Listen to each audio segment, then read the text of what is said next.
Olá, meus amigos e amigas. Que a paz de Jesus permaneça nos nossos corações. Herculano Pires, na introdução de O Livro dos Espíritos, publicado pela editora LAC, registra que, com o lançamento do referido livro, raiava para o mundo a era espírita. Sobre este livro se ergue todo um edifício, o da doutrina espírita, afirma o professor Herculano.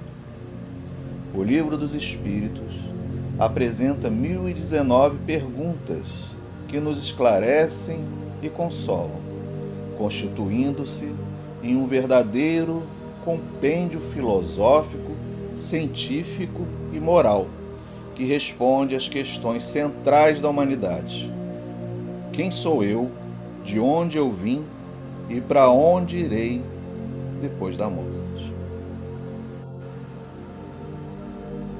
O Livro dos Espíritos é, de fato, um verdadeiro tratado filosófico e está estruturado da seguinte forma: uma introdução ao estudo da doutrina espírita, seguida dos prolegômenos e de 4 livros. O livro primeiro, que trata das causas primárias. O livro segundo, que nos apresenta um conjunto de reflexões sobre o mundo espírita ou mundo dos espíritos. O livro terceiro, que apresenta as leis morais, e o livro quarto, nos apresentando reflexões sobre as esperanças e consolações.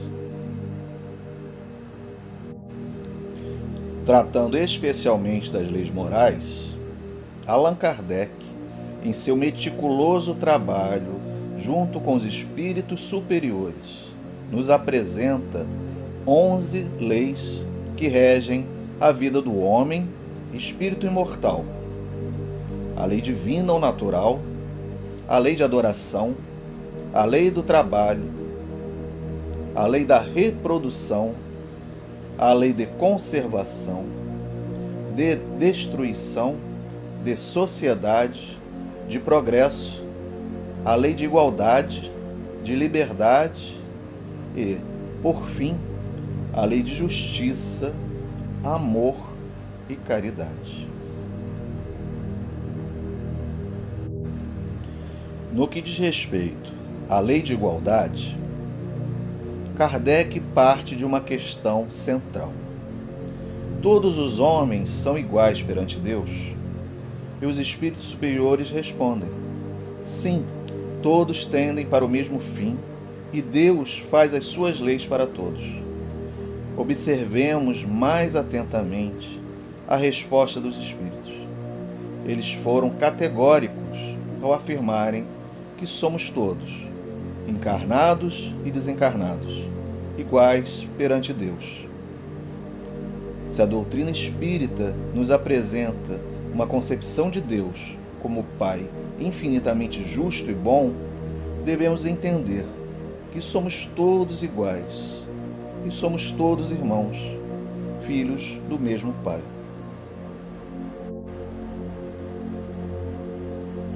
E a essa defesa incontestável da igualdade entre todos os filhos de Deus, Kardec faz o seguinte destaque: todos os homens são submetidos às mesmas leis naturais, todos nascem com a mesma fragilidade, estão sujeitos às mesmas dores e o corpo do rico se destrói como o corpo do pobre.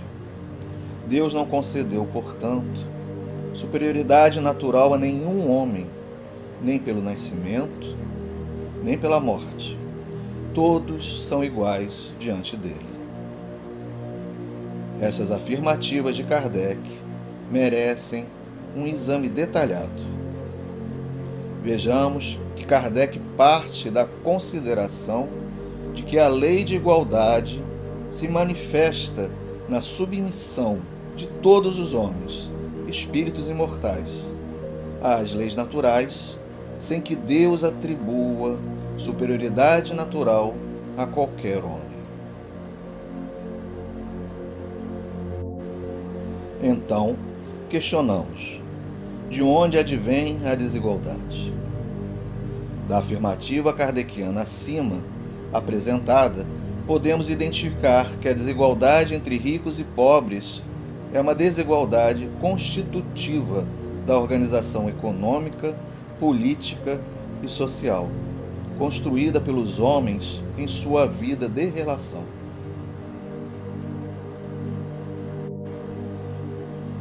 Vamos entender mais detalhadamente a concepção de igualdade apresentada pelos espíritos a Kardec. Vejamos as reflexões apresentadas na questão 804 de O Livro dos Espíritos. Deus criou todos os espíritos iguais, mas cada um deles viveu mais ou menos tempo e, por conseguinte, realizou mais ou menos aquisições.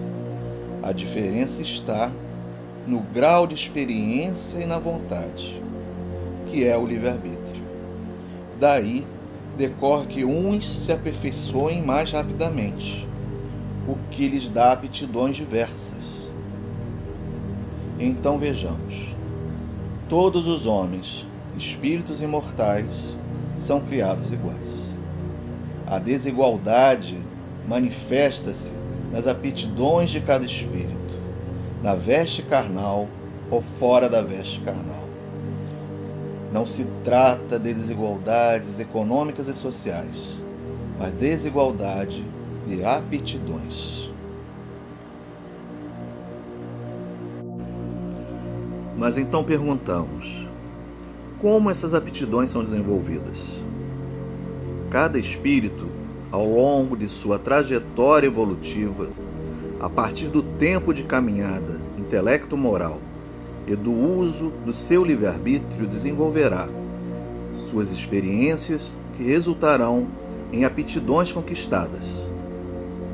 Cada um de nós, portanto, adquire aptidões diferenciadas, resultando na desigualdade de aptidões. Essa diversidade de aptidões não deve ser encarada como um problema, mas como oportunidade de crescimento espiritual, individual e coletivo. Na medida em que aquele que adquiriu determinadas aptidões deve colocar-se disponível para auxiliar o irmão de jornada evolutiva, para que ele também possa adquiri-las. Daí porque os espíritos superiores afirmam para Kardec, na mesma questão 804, a mistura de aptidões é necessária, a fim de que cada um possa contribuir para os desígnios da providência, nos limites do desenvolvimento de suas forças físicas e intelectuais. O que um não faz, o outro faz. E é assim que cada um tem a sua função útil. Vejamos como se expressa a lei de solidariedade na vida de relação. O que um não faz, o outro faz. E é assim que cada um tem a sua função útil. A desigualdade de aptidões deveria nos levar a exercitar a solidariedade entre nós, construirmos a unidade na diversidade de aptidões. Daí porque Kardec afirma no comentário a essa questão 804, para que, necessitando um dos outros, os homens compreendam a lei de caridade que os deve unir. Apesar dessas orientações dos espíritos, alicerçada na máxima de Jesus de Nazaré, amai ao próximo como a vós mesmos, o que encontramos na história da humanidade é a marca da desigualdade econômica, política e social. Esta desigualdade, contudo, não é uma lei natural, isto é, não é obra de Deus, e os espíritos superiores são categóricos ao afirmarem isso. Na pergunta 806, Kardec questiona se a desigualdade das condições sociais é uma lei natural, e os espíritos respondem de forma absolutamente objetiva: não, é obra do homem e não de Deus. E seguem na resposta na questão 806A, afirmando que as desigualdades econômicas e sociais desaparecerão um dia junto com a predominância do orgulho e do egoísmo, restando somente a desigualdade das aptidões e do mérito pelas conquistas realizadas na trajetória intelecto-moral.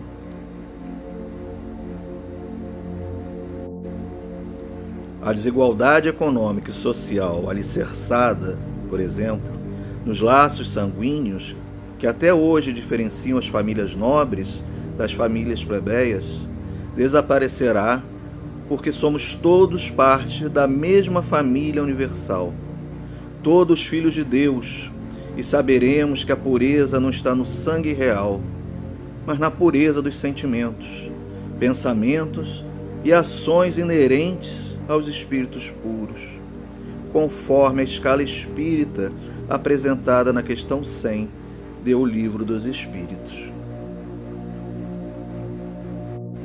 A desigualdade econômica e social que leva milhões de famílias à miséria, enquanto uma minoria abastada concentra riquezas, não é obra de Deus. É obra do homem, meus amigos. Espírito egoísta e orgulhoso. Os espíritos ainda afirmam a Kardec que aqueles que abusam de sua superioridade de posição social, ricos, empresários, banqueiros, latifundiários, membros da nobreza, para oprimir os fracos, merecem o anátema, ou seja, uma reprovação enérgica, uma condenação, pois são seres infelizes. A desigualdade das riquezas, portanto, é fruto do egoísmo e do orgulho, e os espíritos apresentam a astúcia e o roubo como exemplo de ações que geram acúmulo de riquezas em detrimento da ampliação da miséria de muitos irmãos em humanidade. Até mesmo a herança hereditária é questionada pelos espíritos superiores, quando indicam a Kardec a seguinte reflexão: remonta à origem da herança hereditária e verás se é sempre pura. Sabes se no princípio não foi fruto de uma expoliação ou de uma injustiça? E os espíritos superiores ainda questionam se esta herança hereditária estimula a cobiça de bens entre os homens, ou, se bem utilizada, poderá gerar oportunidade de reparação de injustiças e de sofrimento para outros irmãos.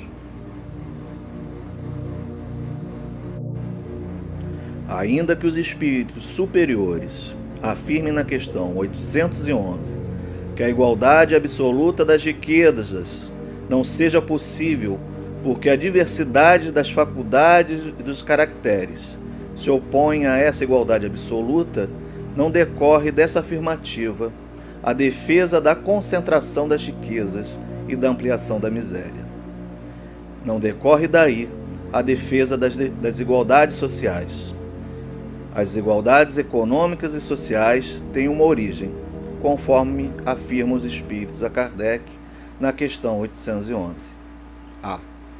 Combatei o egoísmo, pois essa é a vossa chaga social.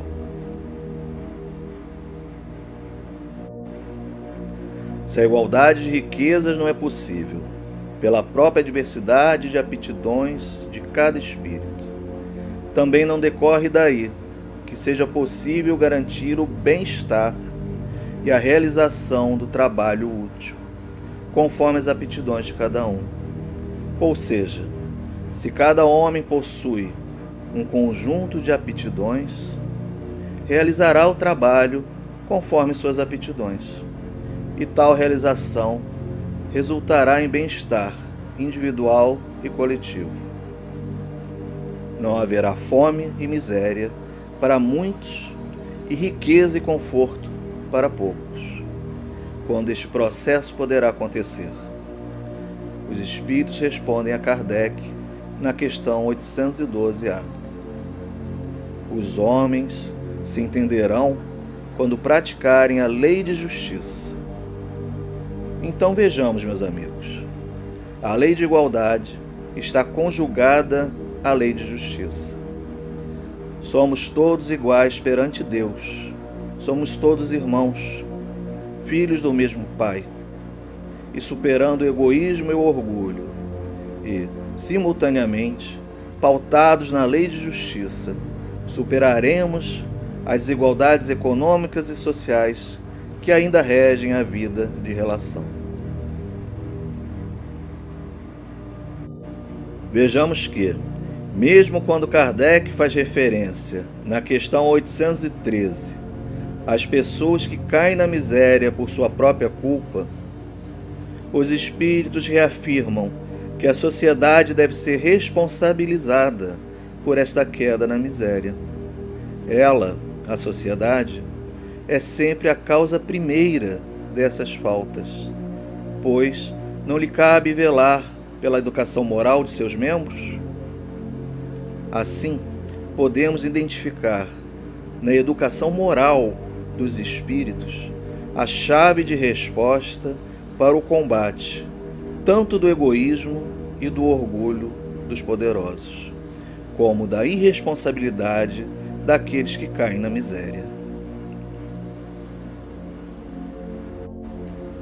A ampliação da concepção sobre a vida que a filosofia espírita nos apresenta nos faz compreender que as provas da riqueza e da miséria são, como o próprio nome indica, testes, aos quais o espírito se submete para avaliar sua conduta moral.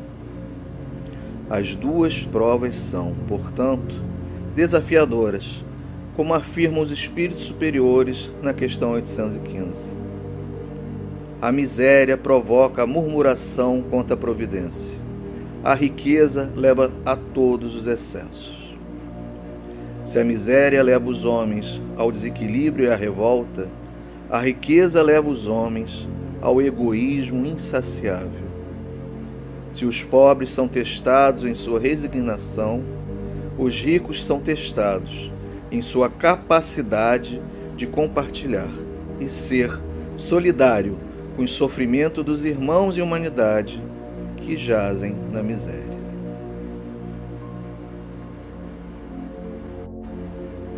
No mesmo sentido das desigualdades sociais, Kardec dialoga com os espíritos superiores sobre a igualdade dos direitos do homem e da mulher. Os espíritos superiores afirmam esta igualdade fundamentados na compreensão de que Deus deu a ambos a inteligência do bem e do mal e a faculdade de progredir. Desta forma, a concepção sobre a inferioridade moral da mulher é, como afirmam os espíritos na questão 818, consequência do domínio injusto e cruel que o homem exerceu sobre ela. Entre os homens pouco adiantados do ponto de vista moral, a força é o direito.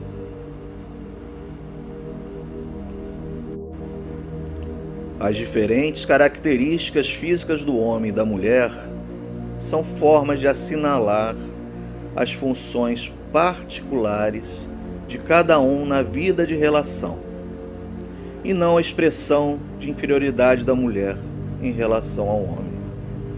A diversidade, portanto, do ponto de vista do espírito imortal, é oportunidade de exercício da solidariedade, e não de hierarquização ou de domínio do homem em relação à mulher. Os espíritos superiores afirmam, inclusive, que as funções da mulher têm importância superior às conferidas aos homens, pois é a mulher que lhes dá as primeiras noções da vida. Podemos verificar na questão 821.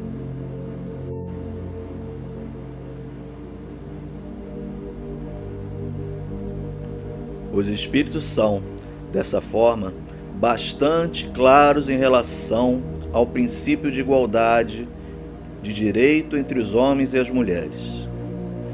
Cada um tem a sua função na vida de relação, e a consagração da igualdade de direitos é expressão da justiça e do progresso. Enquanto a escravização da mulher é concebida pelos espíritos superiores como expressão da barbárie, na questão 822A, os espíritos nos apresentam, inclusive, uma importante reflexão. Os sexos, aliás, só existem na organização física, pois os espíritos podem tomar um e outro, não havendo diferença entre eles a esse respeito. Por conseguinte, devem gozar dos mesmos direitos.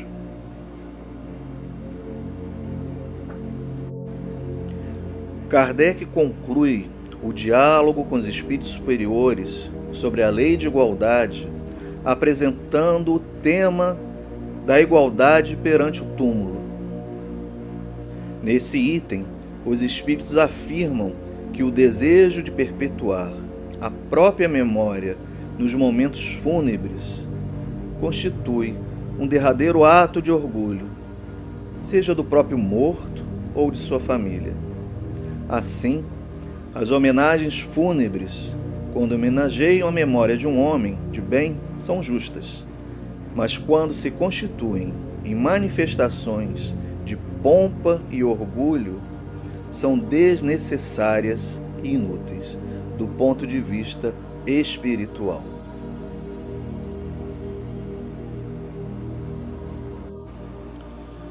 Então vejamos, meus amigos, é importante ressaltar que a compreensão dos princípios básicos da doutrina dos espíritos é fundamental para bem compreendermos a lei de igualdade.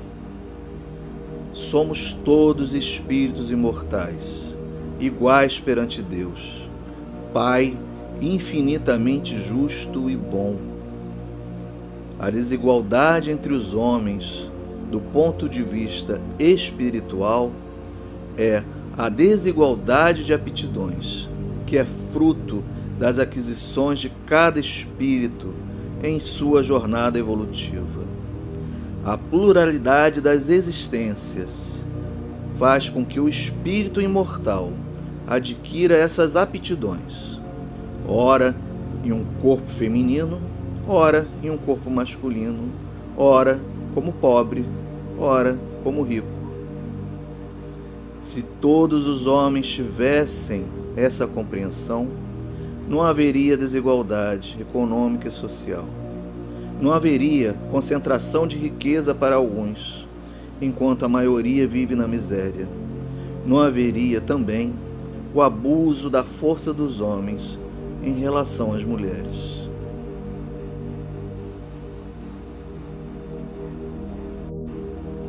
Que possamos construir um mundo novo, fundamentado na igualdade, na fraternidade e no amor entre todos nós, como nos orientava Jesus de Nazaré. Amai-vos uns aos outros, como eu vos amei.